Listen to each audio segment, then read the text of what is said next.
ನುಗ್ಗೆ ಸೊಪ್ಪು, ಕರ್ಬೇವು ಸೊಪ್ಪು, ಪುದೀನ ಸೊಪ್ಪು ಅಷ್ಟೇ. ಹಾಂ, ಮತ್ತು ಏನಂತ ಪಾನಕ ಮತ್ತು ಮಜ್ಜಿಗೆ, ಗುಲಾಬ್ ಜಾಮೂನು, ಆಮೇಲೆ ಅಷ್ಟೇ ಎಲ್ಲ ಅದೆಲ್ಲ ಮಾಡ್ತಿದ್ದೀವಿ. 5 ರೂಪಾಯಿ ಅಷ್ಟೇ ಮಾರಿರೋದು. ಹಾಂ, ಎಲ್ಲ 5 ರೂಪಾಯಿ ಅಷ್ಟೇ ಮಾರಿರೋದು ನಾವು. ಎಲ್ಲ 5 ರೂಪಾಯಿ. ಜ್ಯೂಸು ಎಲ್ಲ 5 ರೂಪಾಯಿ. ಎಲ್ಲ ನಮ್ಮ ಅಂಗಡಿಲಿ ಏನು ತಗೊಂಡ್ರು ಎಲ್ಲ 5 ರೂಪಾಯಿನೇ, ಜಾಸ್ತಿ ಏನೂ ಇಲ್ಲ. ಬೇಕಾದ್ರೆ ನೋಡಿ. ಹಾಂ, ತುಂಬ ಖುಷಿ ಅನ್ನಿಸ್ತಿದೆ ಇವತ್ತು. ಡ್ರಾಮಾ ಮಾಡಿದೆ, ಡ್ಯಾನ್ಸ್ ಮಾಡಿದೆ, ಎಲ್ಲ ಚೆನ್ನಾಗಿತ್ತು.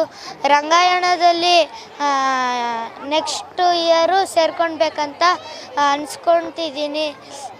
ಮತ್ತು ವ್ಯಾಪಾರ ಎಲ್ಲ ಚೆನ್ನಾಗಿ ಆಗ್ತಿದೆ. ನಾನು ಜಿಂಕೆ ಪಾಠ ಮಾಡಿದ್ದೆ ಡ್ರಾಮಾಲಿ. ಇವತ್ತು ನಾವು ಅಂಗಡೀಲಿ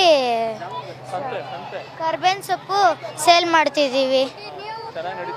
ಹಾಂ, ಚೆನ್ನಾಗಿ ನಡೀತಿದೆ. ಮತ್ತು ಬರೀ 5 ರೂಪಾಯಿ ಎಲ್ಲ ಸೊಪ್ಪು. ನುಗ್ಗೆ ಸೊಪ್ಪು, ಕರ್ಬೇವಿನ ಸೊಪ್ಪು ಐತೆ. ಮತ್ತು ಪಾನಕ, ಮಜ್ಜಿಗೆ ಎಲ್ಲ 5 ರೂಪಾಯಿ. ಮತ್ತು ಜಾಮೂನು ಐತೆ. ಹಾಂ, ಐತೆ.